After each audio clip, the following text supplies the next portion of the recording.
Di pameran Gaikindo Jakarta Auto Week GJAU 2024 yang berlangsung di ICE BSD City Tangerang, berbagai promo diskon besar untuk mobil hybrid ditawarkan. Nissan Kicks e-Power mendapat diskon hingga 100 juta untuk NIK 2023 two-tone. Toyota menawarkan diskon hingga 20 juta untuk Corolla Cross HV dan Yaris Cross HV, serta 10 juta untuk Innova Zenix HV. Honda memberikan diskon 35 juta untuk CR-V dan Accord Hybrid. Wuling Almas Hybrid diskon hingga 40 juta. Suzuki juga menawarkan diskon dengan R3 dan XL7 Hybrid mendapat potongan 35 juta dan Grand Vitara Hybrid diskon 50 juta. Beragam pilihan menarik ini membuat mobil hybrid semakin terjangkau bagi konsumen di akhir 2024. BYD memilih untuk tidak memberikan diskon pada harga mobil listrik yang dijual di Indonesia. Menurut Luther Panjaitan, Head of PR and Government Relations PT BYD Motor Indonesia, perusahaan ini lebih fokus pada kualitas dan teknologi produk daripada bersaing di harga. Sebelum meluncurkan harga, BYD sudah melakukan perencanaan yang matang, memastikan bahwa harga yang ditawarkan sesuai dengan fitur dan teknologi yang ada pada mobil mereka. Dengan strategi ini, BYD percaya bahwa konsumen akan menghargai kualitas produk mereka meskipun tanpa adanya diskon. Saat ini BYD sudah mencatatkan penjualan lebih dari 11.000 unit di Indonesia. Usulan dari Ketua DPP PDIP Deddy Sitorus agar Kepolisian Republik Indonesia, Polri, kembali berada di bawah Kementerian Dalam Negeri, Kemendagri mendapat penolakan. Deddy menyebutkan bahwa usulan ini bertujuan untuk menghindari intervensi dalam pemilu dan agar Polri lebih fokus pada tugas pengamanan masyarakat, seperti menjaga ketertiban dan mengusut kasus kejahatan. Namun, Wakil Ketua DPR RI Adis Kadir menolak ide tersebut dengan alasan bahwa pemisahan Polri dan TNI sudah diamanatkan dalam reformasi untuk memastikan kedua institusi berada langsung di bawah Presiden. Adis juga menilai tugas Polri kini semakin luas mengingat kejahatan yang semakin kompleks.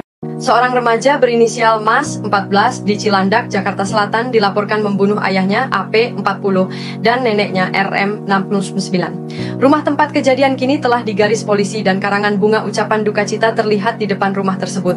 Polisi tengah mendalami motif pembunuhan dan menggali keterangan dari Mas, yang mengaku mendengar bisikan-bisikan yang mengganggunya. Meskipun polisi belum dapat memastikan motifnya, dugaan dendam belum terbukti. Ibu Mas selamat setelah melompat pagar, polisi masih menyelidiki lebih lanjut untuk menemukan alasan di balik perbuatan tragis ini.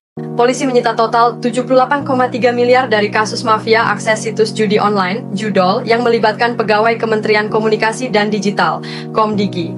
Barang sitaan termasuk uang tunai, saldo rekening 29,8 miliar, perhiasan senilai 2 miliar, emas 390,5 gram senilai 5,8 miliar, serta jam tangan mewah Rolex dan Patek Philippe senilai 3,7 miliar.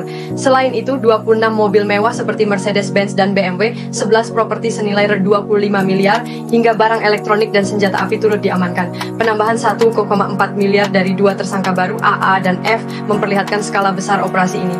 Polisi berupaya mengusut tuntas kasus yang melibatkan pegawai negara tersebut, menyoroti keterlibatan aparat dalam tindak kejahatan terorganisasi. Effendi Simbolon, politisi senior yang lahir di Banjarmasin pada 1 Desember 1964, resmi dipecat dari PDI Perjuangan (PDIP). Pemecatan tersebut terjadi karena Effendi dinilai melanggar anggaran dasar anggaran rumah tangga (AD/ART) partai. Sebelum terjun ke dunia politik, Effendi menamatkan pendidikan di Universitas Jayabaya pada 1987 dan berkarir di dunia korporasi sejak 1992. Effendi memulai karir politiknya pada 2004 dengan bergabung ke PDIP dan menjadi anggota DPR RI selama beberapa periode 2004, 2009, 2014, 2019, dan 2011-2024. Pada 2013, ia sempat dicalonkan oleh PDIP sebagai Gubernur Sumatera Utara. Langkah politik Effendi kerap menjadi sorotan, terutama saat ia mengungkapkan dukungan terhadap Prabowo Subianto untuk memimpin Indonesia. Pernyataan ini memicu spekulasi tentang kemungkinan Effendi bermanuver ke partai lain, meskipun Sekjen PDIP Hasto Kristianto sebelumnya menepis isu tersebut. Musikal dangdut Ku Kejar Kau Sayang memukau penonton di Graha Bakti Budaya, Taman Ismail Marzuki, Jakarta pada Jumat 29/11/2024. Dipersembahkan oleh www.indonesiakaya.com, pertunjukan ini merayakan keindahan dangdut sebagai genre musik yang kaya dan beragam, sekaligus mencerminkan semangat budaya Indonesia. Para pemain memadukan tarian dan nyanyian dalam sebuah lakon yang menarik, menghadirkan pengalaman seni yang menghibur dan memperkenalkan dangdut sebagai warisan budaya yang membanggakan. Jessica Iskandar yang akrab disapa Jedar diprediksi akan melahirkan anak ketiganya pada 1 atau 2 Desember 2024. Saat ditemui di Jakarta Barat pada 30 November 2024, ia mengungkapkan bahwa tensi darahnya masih fluktuatif meski tetap menjalankan aktivitas seperti biasa. Dokter sebenarnya telah menyarankan untuk ke IGD malam sebelumnya, namun Jedar meminta izin menyelesaikan pekerjaannya lebih dahulu. Setelah acara, ia akan langsung menjalani pemeriksaan lengkap di rumah sakit untuk memantau kondisi bayinya. Jedar berharap proses persalinannya bisa berjalan normal, seperti kelahiran 2 anak sebelumnya. Ia mengaku takut menjalani operasi sesar dan berdoa agar semua lancar sesuai harapan. Anak Nikita Mirzani LM dijadwalkan menjalani pemeriksaan oleh penyidik Polres Metro Jakarta Selatan pada Senin, 2 Desember 2024, pukul 11.00 WIB, terkait kasus dugaan tindak asusila yang melibatkan Fadel Bajideh. Sebagai anak di bawah umur, LM akan didampingi oleh Nikita Mirzani sebagai ibunya dan tim kuasa hukum selama pemeriksaan. Pemeriksaan ini akan dilakukan di Polres Metro Jakarta Selatan, meskipun LM saat ini berada di rumah aman. Laporan Nikita terhadap Fadel dengan nomor polisi LPB 28 2024 telah naik ke tahap penyidikan setelah ditemukan indikasi tindak pidana dalam kasus tersebut. Anime Dandadan adaptasi manga karya Yuki Nobutatsu menjadi salah satu serial yang banyak dibicarakan, terutama karena perpaduan genre komedi, supranatural, dan horor. Namun kontroversi muncul sejak episode ke-9 yang diadaptasi dari chapter 25 manganya. Episode ini menggambarkan adegan eksplisit yang memicu perdebatan di kalangan penggemar. Dalam cerita tersebut, Momo, Ayase, dan Aira harus melepas pakaian hingga hanya mengenakan pakaian dalam untuk melawan alien di dimensi air. Setelah pertarungan, mereka dan Okarun kembali ke dunia nyata dalam keadaan yang menimbulkan salah paham di depan teman-teman sekolah mereka. Adegan ini menuai pujian atas kesetiaan studio Science Saru terhadap manganya, tetapi juga kritik karena dianggap terlalu vulgar. Perdebatan semakin tajam karena Jepang baru saja menaikkan usia minimum untuk adegan dewasa dari 13 menjadi 16 tahun pada tahun lalu. Melly Goeslaw bersama tim Women from Rhode Island bertemu Presiden Prabowo Subianto di Istana Negara untuk membahas dukungan film tersebut menuju nominasi Piala Oscar. Setelah 28 tahun, Indonesia kembali masuk nominasi Oscar. Dengan film ini sudah berada di posisi 95 besar. Melly menyampaikan apresiasi atas dukungan penuh Prabowo terhadap film yang telah memenangkan penghargaan di 30 negara ini. Film karya Jeremias Nyangoen ini mengisahkan perjuangan perempuan di Rote, Nusa Tenggara Timur melalui cerita Orpa, seorang ibu tunggal, dan putrinya, Martha, yang menjadi korban kekerasan. Women from Rhode Island berhasil meraih 4 piala FFI 2023 dan telah diputar di Festival Film Internasional menyoroti isu ketidakadilan gender dan kekerasan. Kawasan Pluit, Jakarta Utara terendam banjir rob sore ini dengan ketinggian air mencapai 40 cm. Berdasarkan data BPBD DKI Jakarta, 1 RT di Kelurahan Pluit terdampak banjir rob akibat fenomena pasang maksimum air laut yang bersamaan dengan fase bulan baru. Peringatan dini banjir rob diberlakukan sejak 28 November hingga 6 Desember 2024. BPBD DKI Jakarta juga menginformasikan bahwa pintu air Pasar Ikan Siaga 2 pada Minggu 1.12 pukul 05.00 WIB. Selain itu, ada beberapa jalan yang tergenang namun telah surut, seperti Jalan R.E. Marta Dinata di Kelurahan Papanggo, Tanjung Priok. BPBD DKI mengerahkan personel untuk memonitor kondisi dan berkoordinasi dengan berbagai dinas terkait untuk mengatasi genangan. Aldi Satya Mahendra, pebalap muda asal Bantul, Yogyakarta, melakukan tes perdana dengan motor Yamaha YZF R9 di sirkuit Cremona, Italia pada 7-8 November 2024. Tes ini menjadi bagian dari persiapannya untuk tampil di kelas World Supersport WSSP 2025. Aldi, yang merupakan juara dunia WSSP 300 musim 2024, akan naik kelas bersama tim Evan Bros pada musim depan. Selama tes, Aldi berfokus pada adaptasi dengan motor YZF R9 yang memiliki perbedaan signifikan dalam power dan torsi dibandingkan motor sebelumnya. Aldi juga memanfaatkan kesempatan ini untuk lebih mengenal tim dan meningkatkan keterampilan fisik serta pengetahuan tentang big bike. Dengan tekad yang kuat, Aldi siap menghadapi persaingan ketat di WSSP 2025 dan berusaha tampil maksimal di ajang bergengsi tersebut. Xiaomi telah sukses besar meluncurkan kendaraan listrik mereka, dimulai dengan Xiaomi SU7 yang diluncurkan pada Maret 2024. Mobil ini berhasil menarik hampir 90.000 pesanan dalam 24 jam. Versi lebih bertenaga SU7 Ultra mencatatkan rekor kecepatan di sirkuit Nürburgring, mengalahkan mobil-mobil sport seperti Rimac Nevera dan Porsche Taycan Turbo GT. Sejak peluncurannya, penjualan SU7 terus meningkat dan Xiaomi 3 kali menaikkan perkiraan pengiriman untuk 2024 dari 76.000 menjadi 130.000 unit.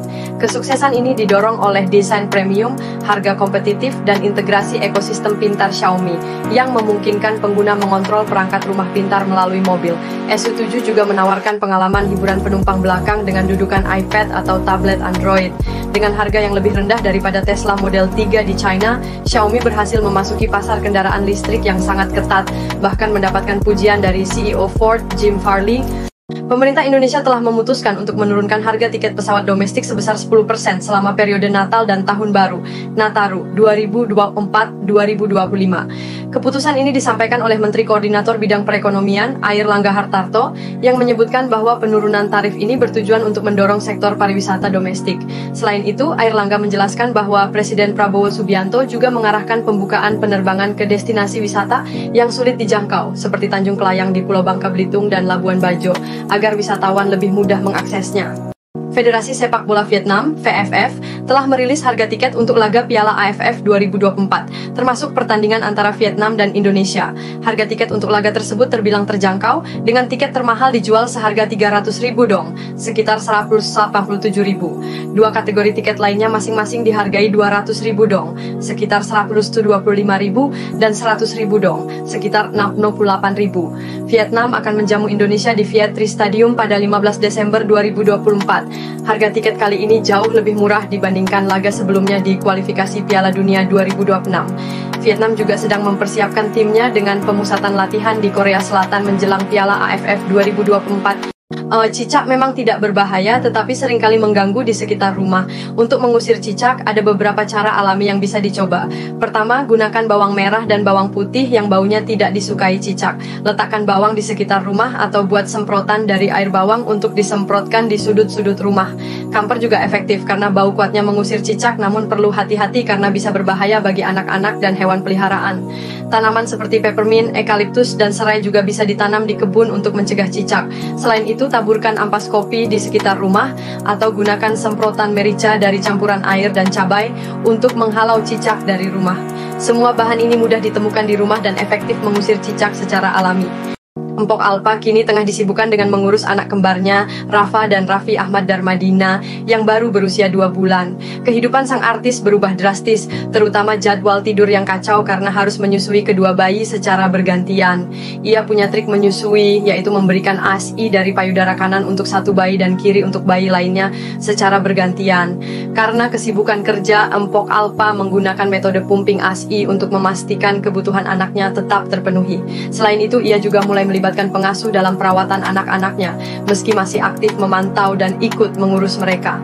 Empok Alpa ingin menikmati momen-momen awal menjadi ibu, bahkan meski harus menghadapi tantangan besar mengurus bayi kembar. Kini ia menambah jumlah pengasuh untuk membantu menjaga keseimbangan antara pekerjaan dan keluarga. Desember 2024 penuh dengan deretan film menarik yang wajib masuk daftar nonton. Awal bulan dibuka dengan Cinta Tak Seindah Drama Korea, 5 Des, kisah cinta segitiga yang bikin dilema. Lalu ada Konco Edan, horor komedi seru penuh petualangan kocak. Buat pencinta horor, Terkutuk menghadirkan teror jurnalis yang diteror paket misterius. Tak ketinggalan, Sampai Nanti Hana, 5 Des siap bikin baper dengan kisah cinta sahabat jadi cinta. Minggu berikutnya ada Racun Sangga, santet pemisah rumah tangga, 12 Des. Horor tentang santet karya Rizal Mantovani dan Melukis Harapan di Langit India, 12 Des, yang unik dan mengharukan. Fans Marvel bisa menikmati Kraven the Hunter, 13 Des. Sedangkan horor Indonesia hadir lewat Sorop, 19 Des. Penutup bulan, Modal Nekat, 19 Des akan mengocok perut dengan kisah saudara yang terlibat mafia dan Mufasa. The Lion King, 20 Des membawa nostalgia tentang masa muda Mufasa. Siap-siap maraton. The Gading Marten dan Medina Dina menikmati momen liburan seru di Norwegia dengan menyaksikan keindahan aurora. Keakraban mereka terlihat jelas dalam perjalanan ini, menambah kesan hangat di tengah panorama alam yang memukau. Liburan ini pun menjadi sorotan, dengan potret mereka yang berhasil mengabadikan momen spesial di bawah langit bercahaya. Pengalaman menyaksikan fenomena aurora tentu menjadi kenangan tak terlupakan bagi keduanya. Melon Music Awards MMA 2024 yang digelar di Inspire Arena, Incheon, Korea Selatan menjadi ajang gemilang bagi aespa. Girl group ini mendominasi penghargaan dengan memborong Daesang, termasuk Album of the Year dan Song of the Year, berkat deretan hits seperti Supernova dan Whiplash. Bahkan, single solo Karina terus bertahan di tangga lagu domestik. Selain aespa, GIDLE juga mencuri perhatian dengan memenangkan Daesang melalui album kedua mereka. Dalam pidato kemenangannya, Soyeon dan anggota lainnya mengumumkan perpanjangan kontrak dengan Cube Entertainment, mengejutkan banyak pihak setelah spekulasi sebelumnya. Ajang ini sekali lagi menunjukkan dominasi artis K-pop dengan pencapaian luar biasa di industri musik global. Berliana Lovell, selebgram sukses, pernah menjalani hidup sebagai pengamen di Bandung pada 2010. Keadaan ekonomi yang sulit membuatnya mengamen bersama teman-temannya demi uang makan. Berliana yang baru lulus SMA saat itu memutuskan kabur dari rumah untuk mencari jati diri. Dari hasil mengamen, ia biasanya mendapat 20.000 yang cukup untuk makan atau kopi. Namun ia menganggap masa itu bukan titik terendah, melainkan momen terbahagia. Hidup tanpa beban membuatnya merasa bebas, tanpa keinginan untuk barang mewah. Hingga kini, Berliana masih menjaga hubungan baik dengan teman-teman sesama pengamen dan sesekali ikut mengamen bersama mereka, meski uang yang didapat tidak lagi ia ambil. Perjalanan hidup ini menjadi bukti perjuangan Berliana sebelum mencapai kesuksesan. Sheila On 7 tetap memukau meski kini hanya bertiga, Duta, Eros, dan Adam, setelah kepergian Brian Kresna Putra. Formasi ini diperkuat musisi muda berbakat yang memberi energi baru di setiap penampilan mereka. Vicky unggul, senjata rahasia Sheila On 7, mendukung sejak 2014 dengan kontribusi di keyboard, scoring, mixing, hingga operator panggung. Elang Nuraga menambah kekayaan musik dengan permainan gitarnya. Aisyah Meglio, putra Duta, mencuri perhatian sebagai backing vokal, menunjukkan bakat yang diwarisi dari sang ayah. Bounty Ramdan, drummer tambahan, melengkapi aksi panggung dengan permainan solidnya. Meski demikian, Duta menegaskan Sheila On Sebyum tetap terdiri dari 3 personel inti dengan tambahan musisi muda yang hebat untuk memperkuat panggung mereka. Shah Rukh Khan menjadi sorotan sebagai artis Bollywood dengan pembayaran pajak terbesar di 2024. Aktor legendaris ini tercatat membayar pajak sebesar Rs92 crore, sekitar 172 miliar, melampaui aktor Tamil Vijay Rs80 crore dan Salman Khan Rs75 crore. Kontribusi pajak ini mencerminkan penghasilan besar Shah Rukh Khan, didukung oleh kesuksesan film-film blockbuster seperti Pataan dan Jawan. Selain Shah Rukh Khan, Amitabh Bachchan Rs71 crore dan Virat Kohli Rs66 crore juga berada di posisi teratas. Di kategori wanita, Kareena Kapoor menjadi selebritas dengan pajak tertinggi, membayar Rs20 crore, sekitar 3,7 miliar. Prestasi ini semakin menegaskan posisi Shah Rukh Khan sebagai salah satu bintang Bollywood dengan pengaruh dan penghasilan terbesar di industri hiburan India. Seorang bocah laki-laki bernama Ben yang berasal dari Shoreham, West Sussex, Inggris secara tak sengaja menemukan kapak batu purba yang diduga digunakan oleh manusia Neanderthal sekitar 40.000 hingga 60.000 tahun yang lalu. Penemuan ini terjadi saat Ben yang kini berusia 9 tahun, berumur 6 tahun dan sedang berada di pantai Shoreham. Pada awalnya Ben tidak menyadari bahwa benda tersebut sangat berharga, namun ia menyimpannya dengan rapi di kamarnya selama 3 tahun. Kejadian itu baru diketahui saat Ben mengunjungi Worthing Museum dan melihat pameran zaman batu, di mana ia menyadari bahwa batu yang ia temukan mirip dengan benda yang dipamerkan di sana. Museum tersebut mengonfirmasi bahwa kapak tersebut kemungkinan besar dibuat oleh manusia purba, dan mereka menyebutnya sebagai penemuan terbaik dalam 10 tahun terakhir. Kapak batu yang ditemukan di pantai ini berasal dari era Paleolitikum Tengah Akhir, yang menunjukkan keterkaitan dengan Neanderthal. Usahawan jika kamu berencana ke Bangkok, Thailand, tidak lengkap rasanya tanpa mengunjungi berbagai wat yang ada di sana. Wat merupakan sebutan untuk candi Buddha yang memiliki desain arsitektur menakjubkan, dengan dominasi warna emas dan perak yang memberikan kesan megah. Beberapa wat yang wajib dikunjungi di Bangkok antara lain Wat Arun, Wat Pho, dan Wat Phra Kaew. Ketiga candi ini berada dalam satu kawasan sehingga kamu bisa menghabiskan seharian penuh untuk menjelajahinya. Ford melalui RMA Indonesia akan memperkenalkan muscle car legendaris Ford Mustang dengan varian EcoBoost di Indonesia yang dapat mulai dipesan di ajang Gaikindo Jakarta Auto Week 2024. Meskipun harga pasti belum diumumkan, pre-order sudah dibuka. Toto Suharto, Country Manager RMA Indonesia, mengungkapkan bahwa peluncuran Ford Mustang diperkirakan akan dilakukan pada tahun depan, mungkin pada awal atau pertengahan tahun, dengan mempertimbangkan perkembangan pasar. Ford Mustang terbaru menggunakan mesin 2300 cc EcoBoost yang menghasilkan 315 HP dan merupakan salah satu model yang akan dijual di Indonesia. Selain itu, Ford juga meluncurkan produk baru lainnya di acara tersebut, termasuk Next Gen Ford Everest, Next Gen Ford Ranger Wildtrak, dan Next Gen Ford Ranger Raptor 3.0. Ford Indonesia mencatatkan penjualan sebanyak 677 unit dari Januari hingga Oktober 2024 dengan retail sales mencapai 687 unit. Penjualan Ford di Indonesia terus menunjukkan perkembangan yang positif. Persija Jakarta berhasil meraih kemenangan 2-0 atas Persik Kediri dalam lanjutan Liga 1 pada Minggu, Lansun Seeds 11 2024 di Stadion Pakansari, Kabupaten Bogor. Gol-gol Persija dicetak oleh Gustavo Almeida dengan tendangan tumit pada menit ke-9 dan Marco Simic lewat sundulan pada menit ke-13. Meski kedua tim tidak mencetak gol tambahan di babak kedua, kemenangan ini membawa Persija ke posisi ketiga klasemen Liga 1 dengan 21 poin. Di pertandingan lain, PSIS Semarang juga meraih kemenangan 1-0 atas Semen Padang. Gol bunuh diri dari Diki Indriana pada menit ke-11 memastikan kemenangan bagi PSIS yang kini berada di posisi ke-13 dengan 13 poin, sementara Semen Padang terpuruk di dasar klasemen dengan 6 poin.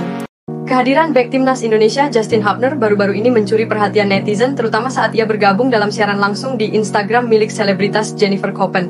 Saat siaran tersebut, Justin memberikan komentar yang membuat netizen heboh, sehingga muncul berbagai spekulasi yang mencoba menjodohkan Jennifer Koppen dengan Justin.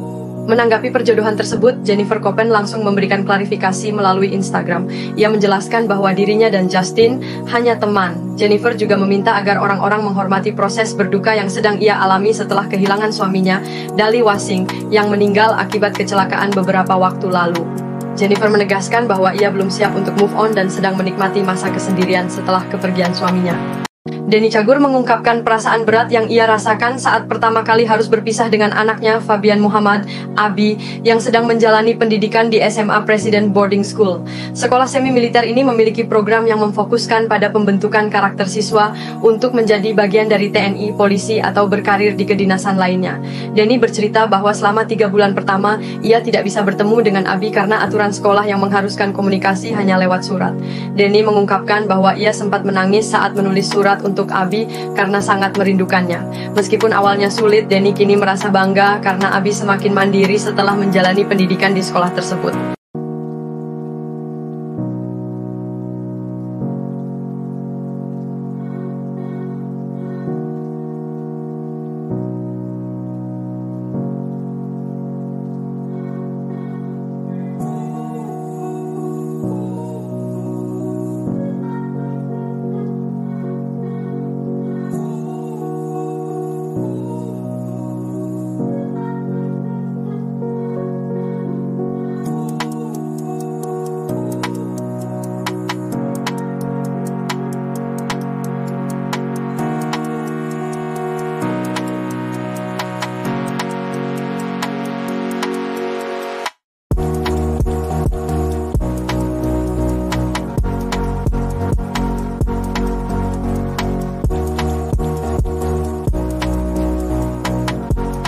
Baby Sabina mengungkapkan kekagumannya terhadap komedian Oki Rengga yang berperan sebagai kekasihnya dalam film drama komedi Jadi Tuh Barang.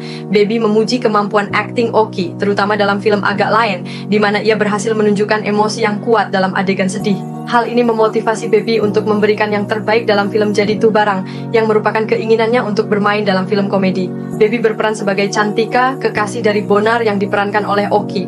Film ini mengangkat kisah 3 sahabat yang berjuang mencari pekerjaan dengan konflik-konflik yang muncul, baik dari keluarga maupun masalah asmara. Baby berharap bisa bekerja sama dengan baik dengan Oki dan sutradara Kemal Palevi untuk kesuksesan film ini. Sydney Askasya Yusuf sempat merasa grogi menjelang malam final Gadis Sampul 2024, namun ia mendapatkan semangat dari Ersa Mayori yang hadir untuk mendukungnya. Ersa, yang juga merupakan sahabat keluarga, menceritakan bahwa ia sempat memeluk Sydney yang sedang nervous sebelum acara dimulai. Ersa merasa bangga ketika Sydney diumumkan sebagai juara pertama dan menyampaikan ucapan selamat kepada Sydney dan ibunya, Kot Tari, atas perjuangan Sydney yang akhirnya membuahkan hasil. Sydney, yang berusia 17 tahun dan bersekolah di Mentari Intercultural School, Bintaro, berhasil mengalahkan 20 finalis lainnya, termasuk putri selebritas lainnya seperti Kanasibila Bramantio dan Song Luisa Mukhadijah. Kemenangan Sydney juga dibagikan melalui Instagram Stories oleh Kot Tari yang tampak bahagia dan bangga atas prestasi putrinya. Perumnas mendukung program 3 juta rumah yang digagas oleh Presiden Prabowo Subianto dengan mengembangkan lahan di Pulau Gebang, Jakarta Timur. Menteri Perumahan dan Kawasan Permukiman Marwarar Sirait mengatakan bahwa lahan yang sebelumnya tidak terpakai, ideal ini akan digunakan untuk membangun hunian vertikal bagi rakyat. Lahan Blok K di Pulau Gebang seluas 3,4 hektar ini memiliki lokasi strategis, dekat dengan Terminal Pulau Gebang dan stasiun kereta api seperti Stasiun Cakung dan Klender Baru, sehingga prospek pengembangannya sangat baik. Perumnas juga akan berkoordinasi dengan Pemprov Jakarta untuk kelancaran proyek ini. Pemutusan hubungan kerja PHK masih menjadi masalah besar bagi pekerja di Indonesia. Menyikapi hal ini, Menteri Koordinator Bidang Perekonomian Airlangga Hartarto mengungkapkan bahwa pemerintah berencana membentuk Satuan Tugas Satgas PHK. Satgas ini akan mempelajari berbagai dasar industri dalam negeri untuk mengatasi masalah PHK yang semakin meningkat. Hal ini disampaikan Airlangga dalam sebuah wawancara pada Minggu 1 Desember 2024, setelah isu kenaikan upah minimum provinsi (UMP) 5% yang dikaitkan dengan potensi PHK. Data Kementerian Ketenagakerjaan menunjukkan bahwa hingga 15 November 2024, jumlah pekerja yang di PHK mencapai 68.288 orang. Reuni Akbar 2012 akan digelar di Monas, Jakarta Pusat pada Senin 2 Desember 2024. Habib Rizik Syihab dipastikan hadir untuk memimpin acara tersebut. Wakil Ketua Reuni 2012, Buya Hussein, mengungkapkan bahwa Habib Rizik akan tiba sejak pukul 03 WIB untuk melaksanakan salat tahajud, dilanjutkan dengan munajat, muhasabah, salat subuh, zikir, baca maulid, serta salawat.